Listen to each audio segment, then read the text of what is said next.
Le thème que nous allons aborder ce matin, c'est quelques secrets, comme vous le savez, des mariages qui durent. Pourquoi certains mariages durent plus longtemps? Nous avons vu des couples, des conjoints demeurer ensemble des années durant. Ils sont ensemble, ils sont complices, on sent de l'harmonie. Pas pour les apparences, mais on sent que c'est vrai. Et qu'est-ce qui fait que certains y arrivent et d'autres n'y arrivent pas? Il y a certainement des choses que nous devons connaître pour vivre longtemps dans le mariage, pour rester longtemps dans le mariage. En tout cas, ma prière, c'est que le couple qui sont présents puisse vivre longtemps ensemble. Alléluia. Oui, que vous puissiez vieillir ensemble et que surtout, que vous puissiez être des références pour plusieurs autres. Alléluia. Que d'autres couples puissent trouver inspiration dans votre manière de vivre. Alors nous allons voir quelques éléments, quelques secrets, quelques principes.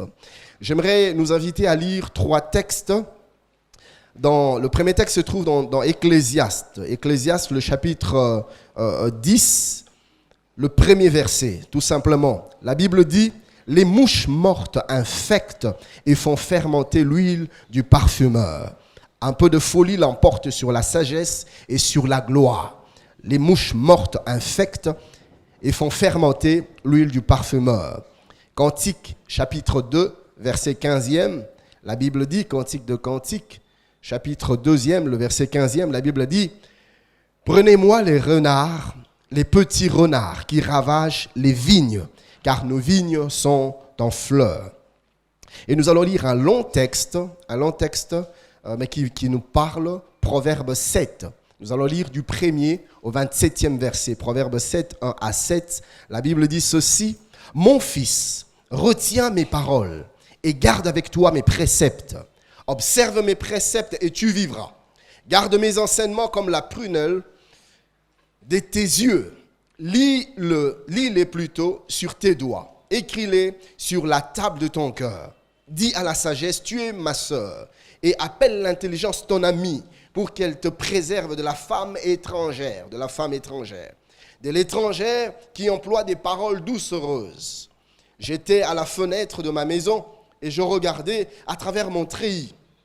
J'aperçus parmi les stupides, j'ai remarqué parmi les jeunes gens un garçon dépourvu de sens. Il passait dans la rue près de l'angle où se tenait une de ces étrangères, et il se dirigeait lentement du côté de sa demeure. C'était au crépuscule, pendant la soirée, au milieu de la nuit et de l'obscurité. Et voici, il fut abordé par une femme ayant la mise d'une prostituée et la ruse dans le cœur. Elle était bruyante et rétive. Ses pieds ne restaient point dans sa maison, tantôt dans la rue, tantôt sur les places et près de tous les angles, elle était aux aguets. Elle le saisit et l'embrassa et d'un air effronté lui dit « Je devais un sacrifice d'action de grâce. Aujourd'hui, j'ai accompli mes vœux. C'est pourquoi je suis sorti au-devant de toi pour te chercher et je t'ai trouvé. J'ai orné mon lit de couvertures, de tapis, de fils d'Égypte. J'ai parfumé ma couche de myrrhe, d'aloès et de cinnamon. Viens, enivrons-nous d'amour jusqu'au matin. Livrons-nous joyeusement à la volupté. Car mon mari n'est pas à la maison. Il est parti pour un voyage lointain. Comment est-ce que tu penses même te réjouir toute la nuit alors que ton mari n'est pas là? Alors que tu es en train sérieusement de tromper ton mari. Il a pris avec lui le sac de l'argent, il ne reviendra à la maison qu'à la nouvelle lune. Elle le séduisit à force de paroles. Ça, j'ai aimé. Elle le séduisit à force de paroles. Bien aimé, il y a des gens qu'il ne faut jamais écouter. Il y a des personnes à qui il ne faut jamais prêter l'oreille. Garde ton cœur. La Bible dit garde ton cœur plus que tout, car c'est de là que te viennent les sources de la vie. Il y a des gens qui vont te perturber, te troubler la vie, rien que par le fait de lui tendre ton oreille. Je voudrais dire particulièrement aux mamans, aux dames, faites attention à qui vous ouvrez vos oreilles. Ça peut sérieusement vous perturber et vous déstabiliser. Au verset 19e, on est au verset 22e. Au verset 21e, la Bible dit, elle le séduisit à force des paroles, elle l'entraîna par ses lèvres doucereuses. Verset 22, il se mit tout à coup à la suivre, comme le bœuf qui va à la boucherie, comme un fou qu'on lie pour le châtier, jusqu'à ce qu'une flèche lui perce le foie, comme l'oiseau qui se précipite dans le filet sans savoir que c'est au prix de sa vie. Et maintenant, mes fils, écoutez-moi et soyez attentifs aux paroles de ma bouche. Que ton cœur ne se détourne pas vers le voie d'une telle femme. Ne t'égare pas dans ses sentiers, car elle a fait tomber beaucoup de victimes. Et ils sont nombreux, tous ceux qu'elle a tués. Sa maison, c'est le chemin du séjour des morts. Il descend vers les demeures de la mort. Amen.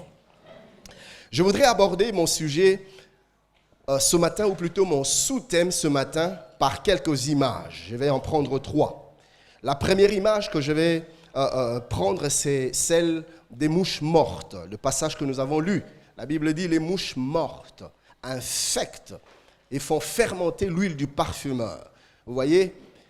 Et la deuxième image que je prendrai, c'est l'image de cette femme, la femme étrangère. Et la troisième image, je parlerai du venin du scorpion. Les mouches mortes, comme nous l'avons lu dans Ecclésiaste 10.1, c'est des petites choses négligeables, des petites choses, des fois on ne fait même pas attention. Mais la Bible dit que ce sont ces petites mouches-là qui détruisent le parfum. Et vous savez, ce qui est encore terrible dans cette affaire, c'est qu'en plus, on ne parle même pas des mouches vivantes. On parle des mouches mortes. Donc vraiment des choses que l'on pourrait négliger. Des choses que l'on pourrait dire, écoutez, ça, c'est inoffensif. Mais c'est là le danger, justement. Dans des choses que l'on ignore, ou plutôt dans des choses que l'on néglige, dans des choses que l'on méprise, dans des choses que l'on pense être des petites choses qui n'ont pas de conséquences bien graves. Alors on est dans le cadre de la vie des couples. Il y a des choses comme ça qui détruisent, qui ruinent les couples, mais à première vue, c'est négligeable. On se dit, c'est rien du tout. Mais c'est pourtant là que se trouve le problème. Si vous ne le traitez pas rigoureusement dès le départ, ça finit par vous détruire. Et malheureusement, souvent, on se rend compte que bien plus tard, bien tard, je voulais dire, on se rend compte en retard. Et si vous lisez Cantique de Cantique, le chapitre 2e, le verset 15e que nous avions lu, la Bible parle aussi des petites choses. La Bible parle des petits renards, mais qui font des dégâts inimaginables, qui ravagent les vignes, qui détruisent les plantations. Et pourtant, ce ne sont que des petits renards. J'aimerais dire à un conjoint, maintenant ce matin, ou même à un futur conjoint, fais attention. Dans le mariage, ne sous-estime jamais des petites choses. Des petites choses, tu entends ton conjoint, ta femme, ton époux se plaindre. Mais des fois, la tendance, c'est « Ah, yopé, toi aussi. Kakaoyo. » Dans le mariage, il n'y a pas de kakaoyo. Ça n'existe pas. Vous savez, chers bien-aimés, je l'ai déjà eu enseigné dans les séances passées, nous les hommes, nous sommes différents des femmes. Nous ne fonctionnons pas de la même manière.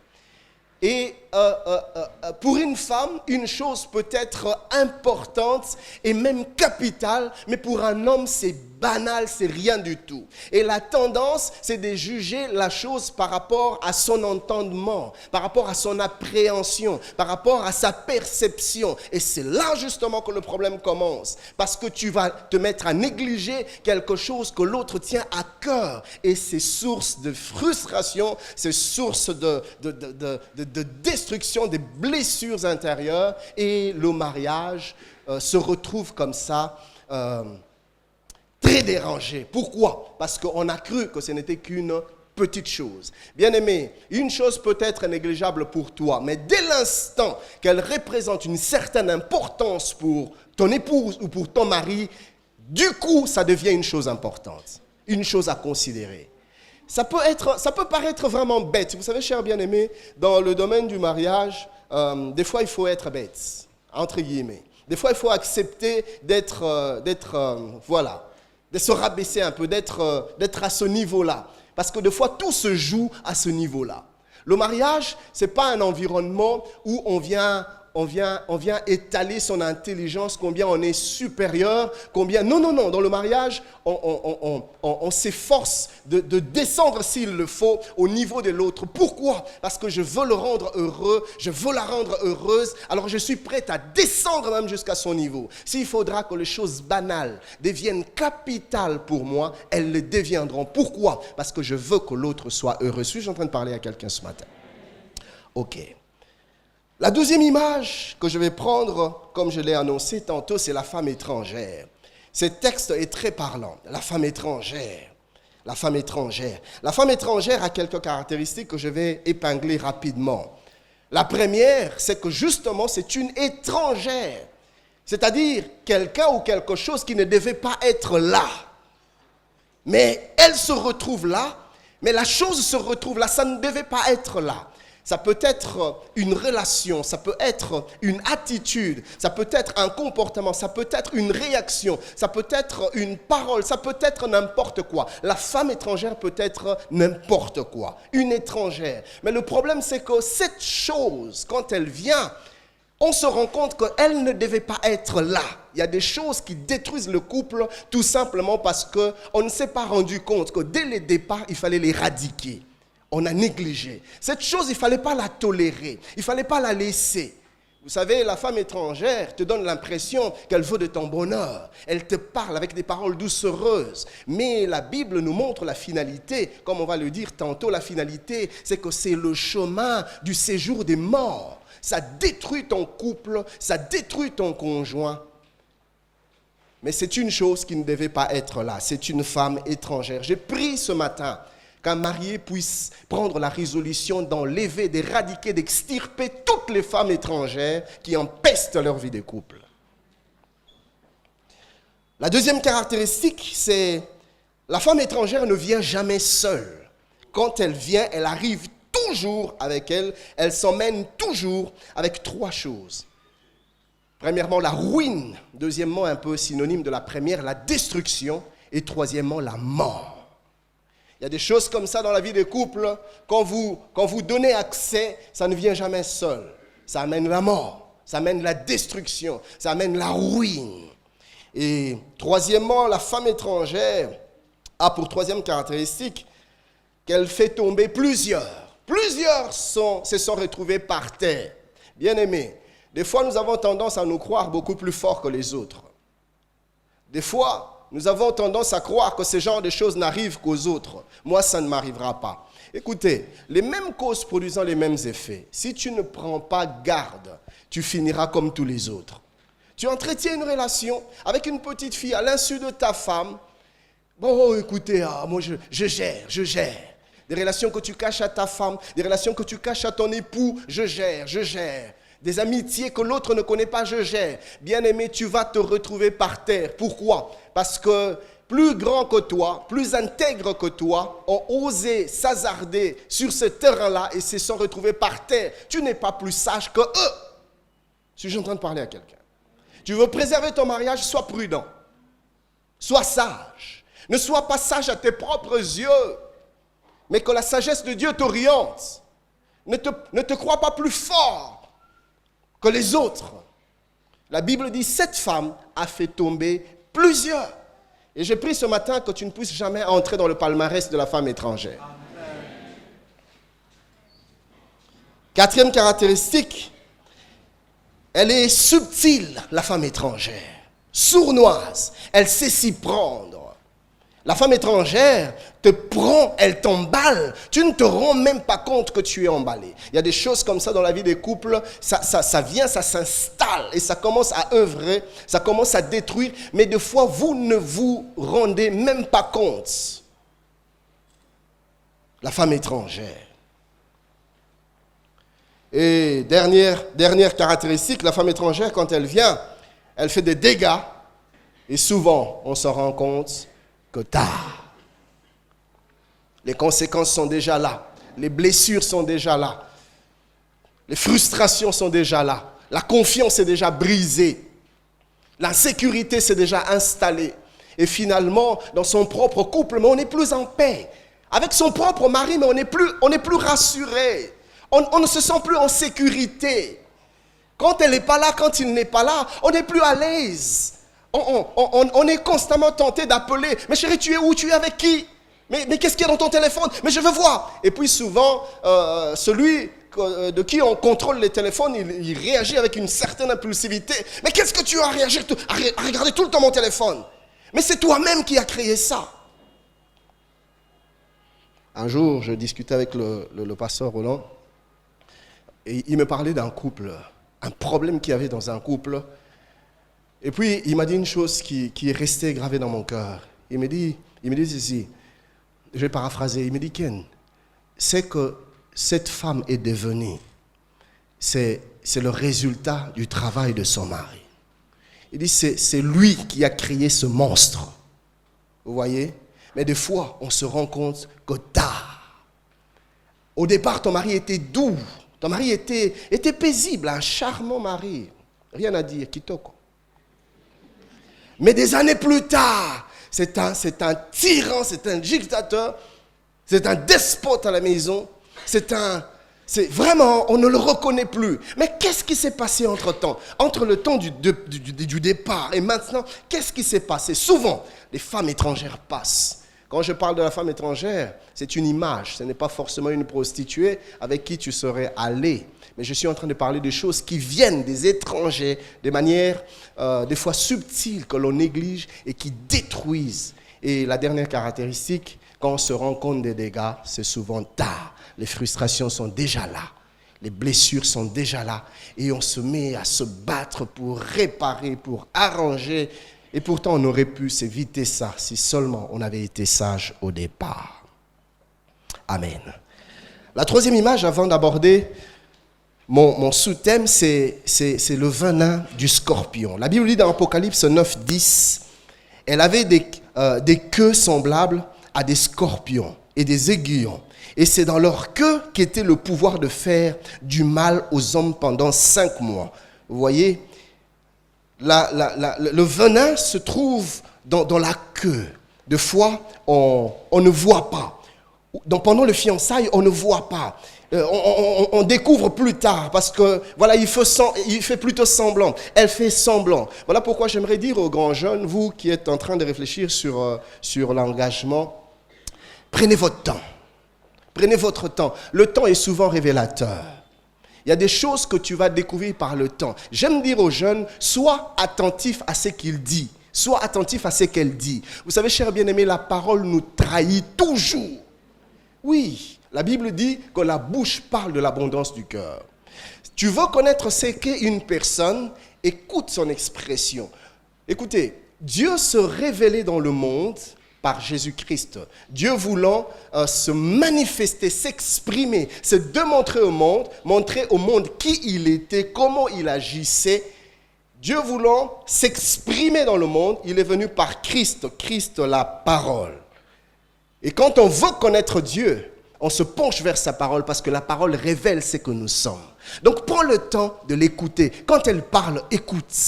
Quand il parle, écoute. Si ce n'est pas aujourd'hui, demain. Si ce n'est pas demain, c'est après-demain. Elle finira par trahir sa nature. Je suis en train de parler à quelqu'un. C'est dans la queue que se trouve le venin du scorpion. Et le venin ici, chers bien-aimés, le venin, quand il entre, il atteint les nerfs, il atteint le cœur et il se met à détruire de l'intérieur. Et souvent, les scientifiques disent que quand un scorpion te mord, de fois, tu ne sens pas. Disons, les dégâts que le venin va créer n'est pas proportionnel à la douleur que tu aurais ressentie lors de la morsure. Donc, des fois, c'est négligeable. Mais les conséquences sont néfastes à l'intérieur.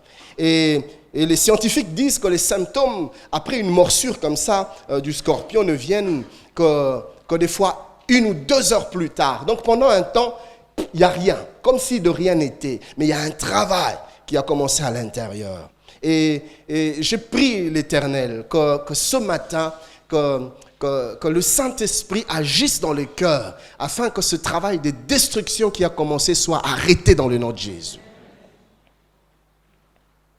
Et on dit aussi que les symptômes quand il commence à se manifester après une morsure comme ça, souvent c'est déjà tard. Hein? Quand on commence à voir des choses extérieures, souvent c'est déjà tard. Le mal est profond. Voilà pourquoi j'insiste, il y a des choses qu'il faut découvrir tôt et les éradiquer avant que cela ne soit trop tard. Amen. J'entre dans mon sous-thème. J'aimerais nous parler de ces choses justement qu'il faut éradiquer. Je ne sais pas combien de séances on va prendre, on verra comment le Seigneur va le rendre possible. Il y a des choses qui sont comme des venins mortels qui détruisent les couples de l'intérieur. Je suis en train de penser au mensonge. Le mensonge est destructeur dans un couple. Je suis en train de parler de la jalousie. Ou plutôt, pour mieux dire, la mauvaise gestion de la jalousie, des choses qui déstabilisent le couple. Je suis en train de parler de la colère. Quand on ne sait pas gérer la colère, ça détruit la vie des couples. Je suis en train de parler de certaines relations, de certaines amitiés. Quand on ne sait pas bien les gérer, ça détruit les couples. Je suis même en train de parler de la gestion des belles familles. Combien de couples aujourd'hui sont mis en mal à cause de la belle famille? Mon ami, il faut gérer tes frères et sœurs, il faut gérer ta mère, sinon ta femme va souffrir. Je ne sais pas pourquoi c'est toujours pareil. Pourquoi les belles filles ont toujours du mal à s'entendre avec leur belle-mère, avec leur belle-sœur, je ne sais pas. Et des fois, les femmes se retrouvent comme ça, perdues. Pourquoi? Parce que très souvent, même le mari lâche son épouse et se range du côté de sa femme. Mon ami, si tu lâches ta femme, elle va se retrouver seule, sans défense. Elle n'a que toi. Et si tu ouvres la brèche, tu permets à ta mère de lui parler d'une certaine manière, tu permets à tes sœurs de lui parler d'une certaine manière, c'est fini. Et ce qui se passe, c'est que c'est toi qui vas en pâtir parce que les frustrations qu'elle accumule, ça va te revenir en plein visage dans le mariage. Ta mère ne sera pas là, ta belle-sœur ne sera pas là. Et puis, non, c'est toi qui gères mal ta famille. J'aimerais dire aux époux, apprenons à imposer nos épouses. Si je suis en train de parler à quelqu'un. Apprenons à les imposer. Ou sinon, comme quelqu'un a dit, on va la dansonner. C'est-à-dire, on va la danser au nez.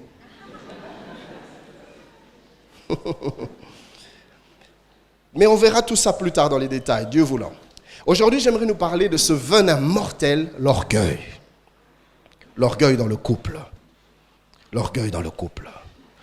L'orgueil, c'est des fois une attitude. C'est des fois un état d'être, une manière d'être. Et l'orgueil, par moments, arrive à un niveau très loin où ça devient carrément comme une seconde nature. L'orgueil. J'ai cherché les synonymes du mot orgueil, j'ai trouvé la suffisance. Dans le couple, quand l'orgueil entre dans l'un des conjoints, ou même chez les deux conjoints, je préfère encore que ce soit dans l'un des conjoints, comme ça l'autre gère. Mais quand c'est de deux côtés, c'est terrible, c'est inimaginable, c'est impensable. Alors, parmi les synonymes, j'ai trouvé la suffisance, où le conjoint commence à se sentir suffisant par rapport à l'autre. Nous allons voir les détails tout à l'heure. J'ai vu d'autres synonymes comme l'arrogance dans le mariage. Des gens arrogants. À l'égard de ton mari, tu es arrogante. À l'égard de ton épouse, tu deviens arrogant. C'est un poison, ça détruit. L'insolence, c'est le résultat de l'orgueil. Tu parles d'une certaine manière. Des hommes qui parlent à leurs femmes comme si elles étaient des choses. Qu'est-ce que tu vas me dire? J'aimerais dire à quelqu'un, ma soeur, si vous n'êtes que fiancé ou vous n'êtes que ami, tu commences à sentir ce genre de choses, calme-toi. Ne va pas vite en besogne. Prends le temps de te rassurer que c'est bon. Parce que ça peut te rendre la vie difficile. Demandez aux femmes qui vivent avec des orgueilleux. Mais elle n'a rien à dire. Elle ne peut pas ouvrir. Et c'est frustrant. On voit des femmes en crise d'épanouissement, tout simplement parce que l'homme, c'est un orgueilleux. Et j'allais dire pire. Bon, je le pense, mais je ne le dis pas. Quand l'orgueil, c'est chez la femme. Là, c'est mortel. Là, c'est mortel. Une femme orgueilleuse, mais c'est un poison. C'est...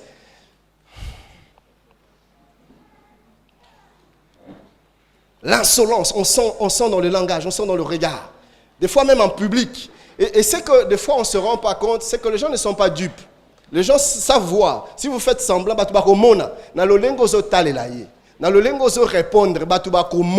et les gens sauront. Comment tu réponds? Comment tu regardes? Ces choses se manifestent quand l'orgueil est là. L'orgueil, la prétention, l'orgueil, l'estime exagérée de soi, l'amour excessif de soi-même, la supériorité sur les autres. La Bible dit dans Proverbe 8:13, la crainte de l'Éternel, c'est de haïr le mal. Je hais l'orgueil et la hauteur, et la voix d'iniquité et la bouche perverse. Dieu hait l'orgueil et la hauteur. Proverbe 16, 18 à 19, l'arrogance précède la ruine et l'orgueil précède la chute. Dès que tu laisses l'orgueil entrer, ton couple est en train d'aller vers la ruine, la destruction, la chute.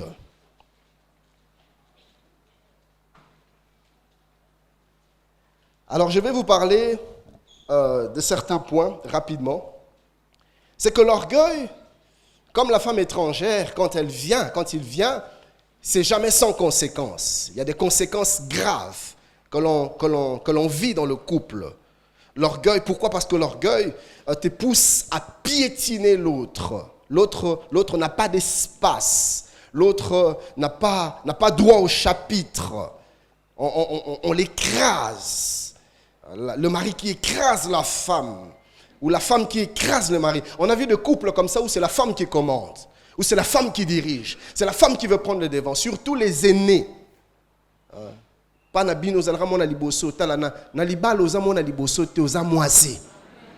Tu étais habitué, papi, somelangai, Jean, yelangai, et il y a des fois c'est subtil, hein, comme vous savez la femme étrangère, elle agit de manière subtile. Et des fois l'orgueil c'est comme ça, c'est subtil. Non, c'est l'émancipation, les genders, il faut que l'homme... Mais comment qu'on tinde à mobile? Et puis on se tinde bien. Chérie, pourquoi sur la bacouche à moi on a été?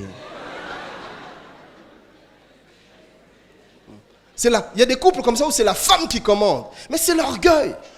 Tu n'es pas à ta place. Tu vas détruire le couple. Tu vas détruire le mariage.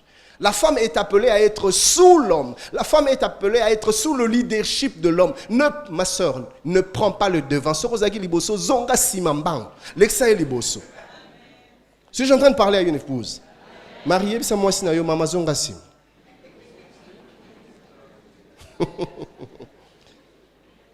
Des couples où c'est la femme qui fait la loi. Et vous allez voir quand des enfants viennent vers papa, ils demandent une autre. Ah, bon, qui est-ce que tu as maman binonga là ça, le cambaro le bâté. C'est souvent les conséquences de l'orgueil. L'orgueil te rend amer et produit petit à petit de l'amertume aussi chez l'autre. L'autre devient aigri. L'autre devient amer. Le cœur brisé. Pourquoi? Parce que l'orgueilleux, voilà, dans ses réactions, dans ses attitudes, des fois, il ne se rend pas compte. Il y a des orgueilleux conscients, mais il y a des orgueilleux inconscients, comme des orgueilleuses aussi, conscientes et inconscientes.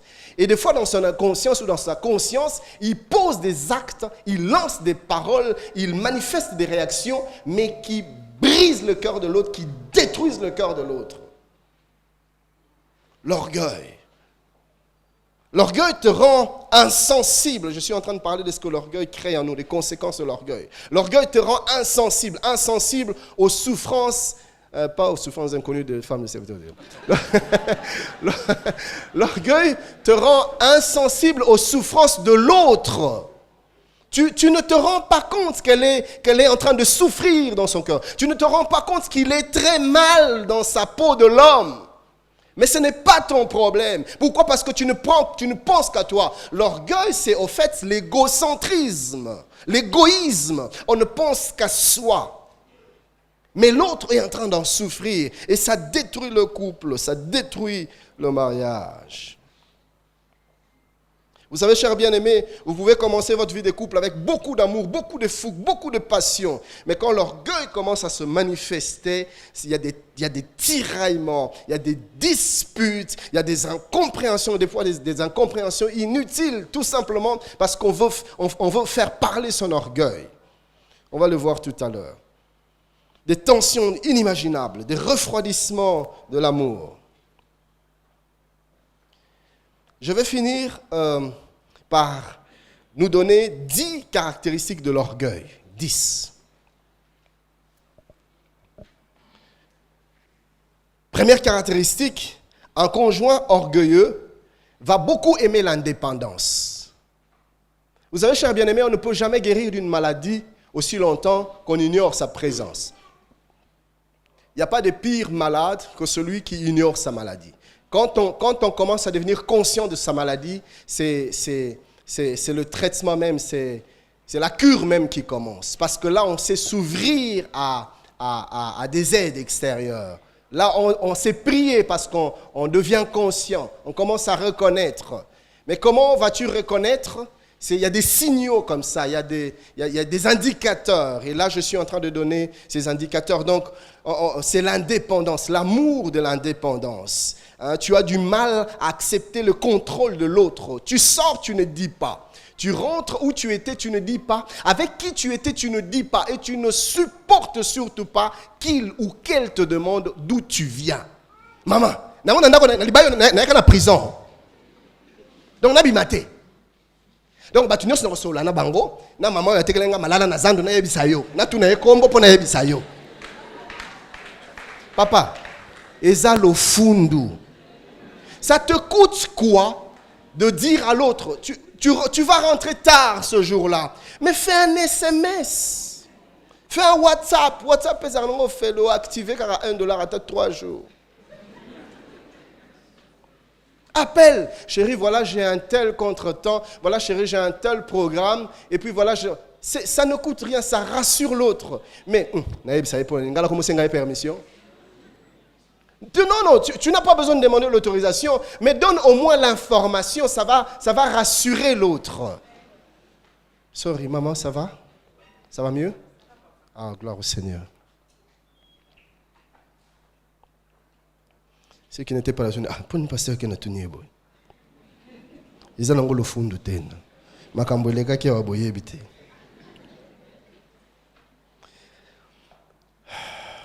Je parlais donc de cette indépendance-là. Tu ne veux pas être contrôlé. Et tu aimes faire des choses par toi-même. Tu ne veux pas demander conseil. Parce que pour toi, demander conseil, même à ta femme, c'est un signe de faiblesse. Demander conseil à ton mari, si tu as comme l'impression que et des fois, on ne se rend pas compte, hein, mais c'est vraiment une femme étrangère, c'est un venin mortel, c'est une mouche morte qui va détruire. Deuxième caractéristique, un conjoint orgueilleux aime que l'on sache qu'il connaît. Yenda yebi. Et quand l'orgueil vient, comment on se voit, tu ne supportes pas quand l'autre a le mot de la conclusion. Il faut conclure discussion. Pour il y a conclure. Et ça, j'aimerais attirer l'attention des mamans. Des fois, apprenez à laisser aussi au mari de conclure. Maman, c'est là qui boit. Même si on a ça qui ngai, tu n'a conclu. Ou bien l'obité. Non mais voilà, c'était ça, c'était au lobater. Na l'obité parce que na l'obité. Nous ça kolo.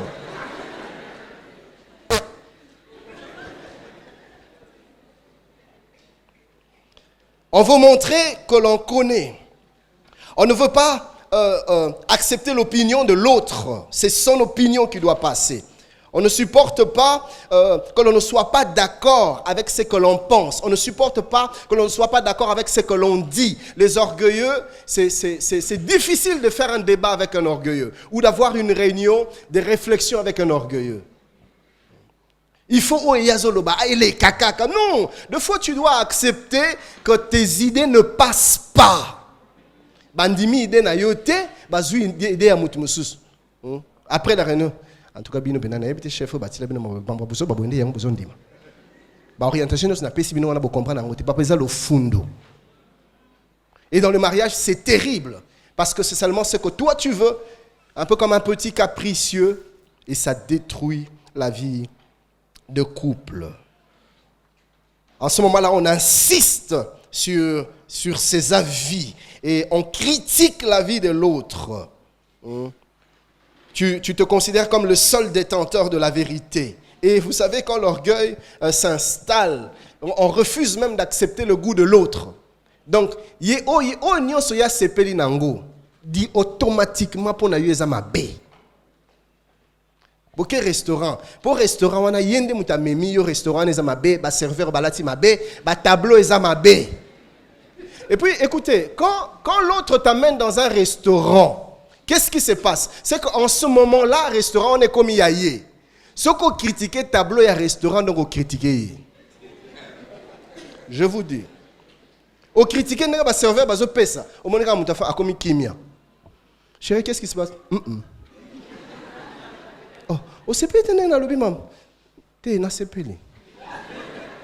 Donc en fait c'est ça un peu l'orgueilleux. Il ne veut pas accepter le goût de l'autre. Il ne veut pas accepter que l'autre a fait un bon choix. Il ne veut pas accepter que l'autre a pris une bonne décision. La tendance, c'est critiquer, c'est trouver une faille, c'est trouver quelque chose, une petite bête à critiquer. Ça, c'est de l'orgueil. Et dans le mariage, ça détruit la vie du mariage. Troisième critère, c'est qu'un conjoint orgueilleux ne reconnaît presque jamais ses erreurs. Ondimaka, bafoti na yo, jamais. Tu trouves toujours des justificatifs. Tu veux justifier, tu veux argumenter, tu veux convaincre que ta bêtise n'était pas une bêtise.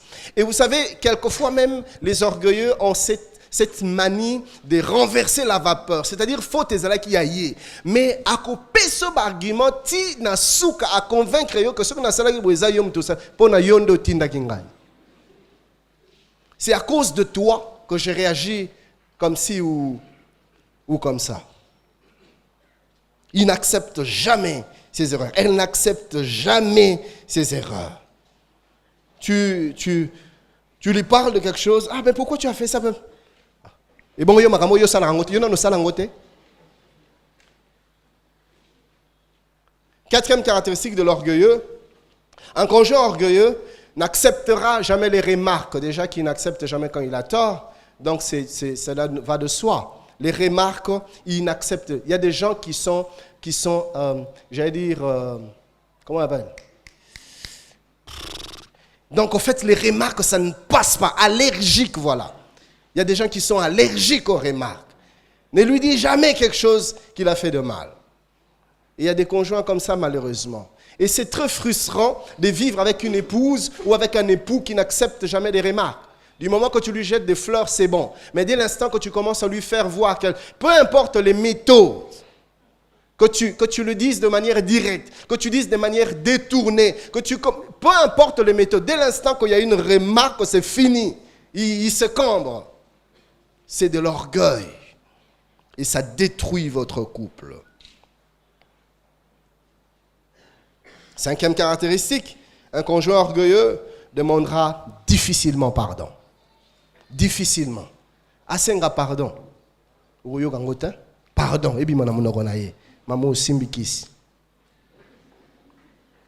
Il ne dira jamais. Et vous savez, l'orgueilleux, qu'est-ce qu'il fait? Il sait qu'il a tort. Déjà, il ne reconnaît pas, il refuse de reconnaître. Deuxièmement, il refuse qu'on lui en parle, qu'on lui fasse des reproches. Et troisièmement, comme je disais, il ne va jamais demander pardon. Et à la limite, quand il veut se faire pardonner ou quand elle veut se faire pardonner, au moins, il est gentil. Azo, c'est que ça a eu l'occasion de rien. Chérie, qu'est-ce qui se passe? Oza, Vous êtes single bouini. C'est simple, mon ami. Demande pardon. Chérie, pardonne-moi, j'ai fauté. Mais l'orgueilleuse a l'impression que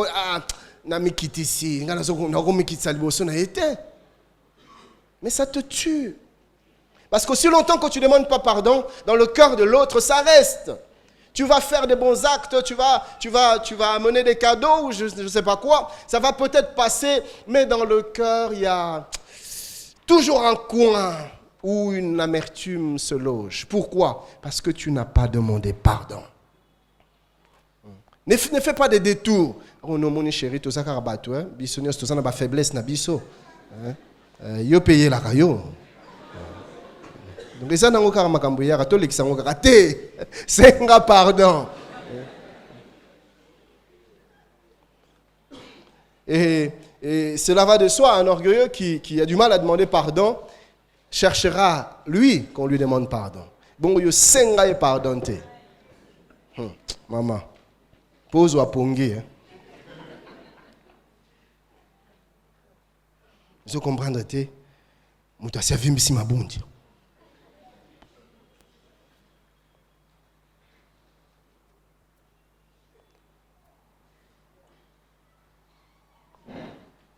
Sixième caractéristique, un conjoint orgueilleux plutôt se soumet difficilement.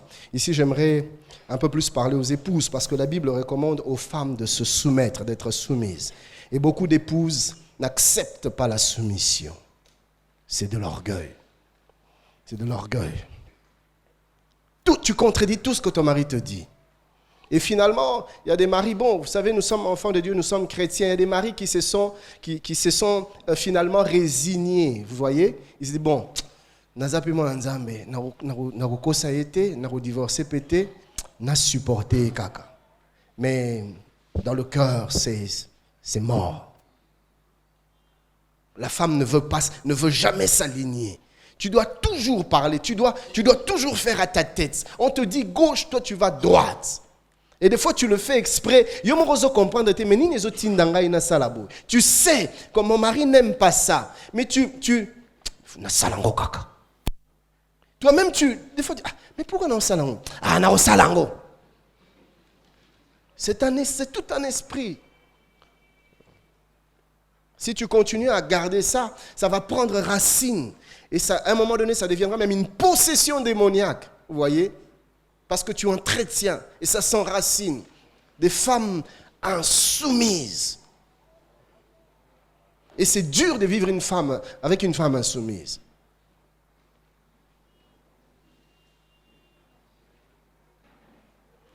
Septième caractéristique, un conjoint orgueilleux considère ce qu'il fait comme meilleur que ce que l'autre fait.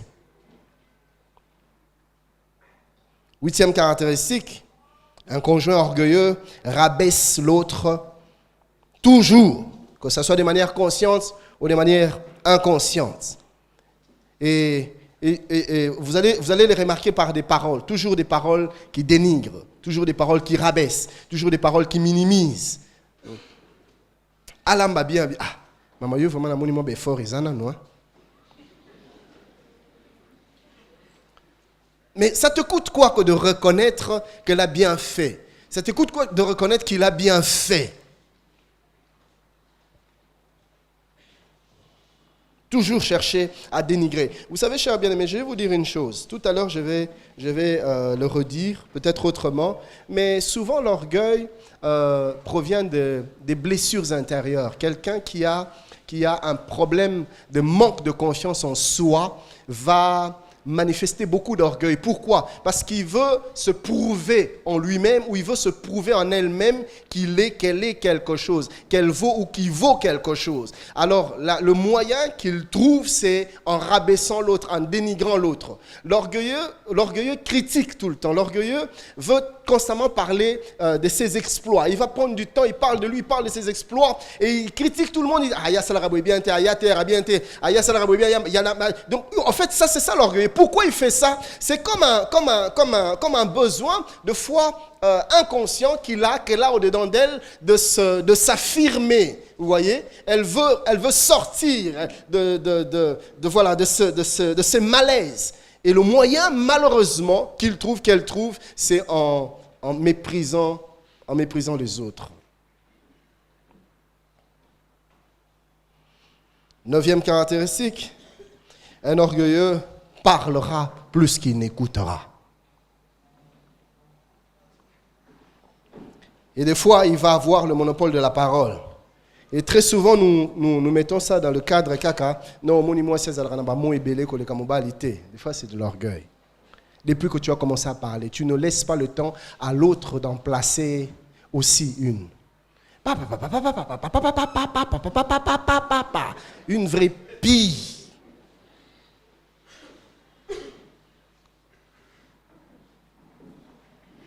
Et pour finir, 10e caractéristique, un orgueilleux, il lui arrivera des fois d'avoir honte de son époux, de son épouse, ou pour l'orgueilleuse, d'avoir honte de sa femme. Vous voyez, au départ, c'était bien.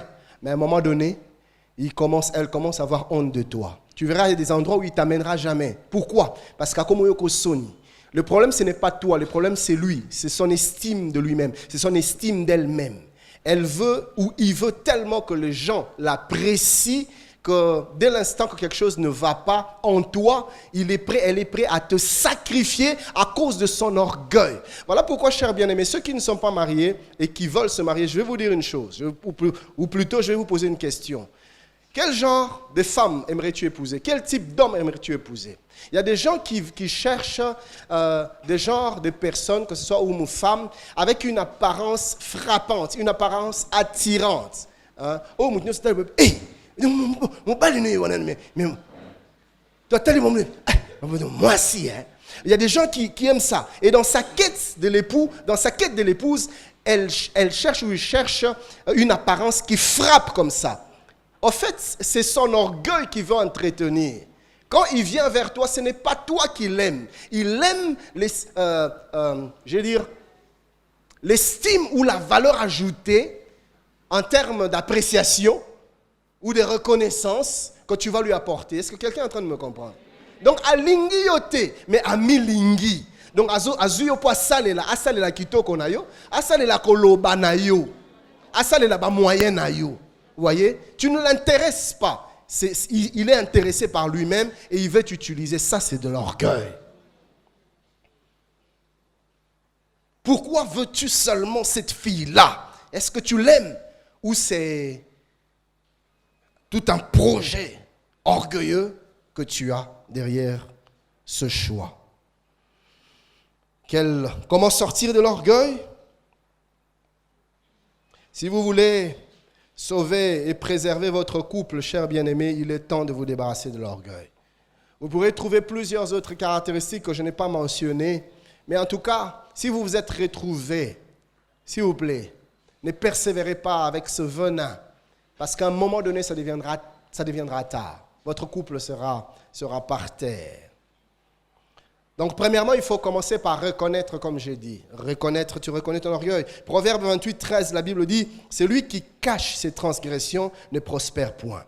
Mais celui qui les avoue et les délaisse obtient miséricorde. » Donc, le départ, c'est dans la reconnaissance. « Seigneur, je me rends compte que je suis un orgueilleux. Père, je me rends compte que je suis une orgueilleuse. » Et s'il vous plaît, si tu t'es reconnu quelque part, que cette journée ne s'achève pas, va vers ton mari, va vers ton épouse, demande pardon.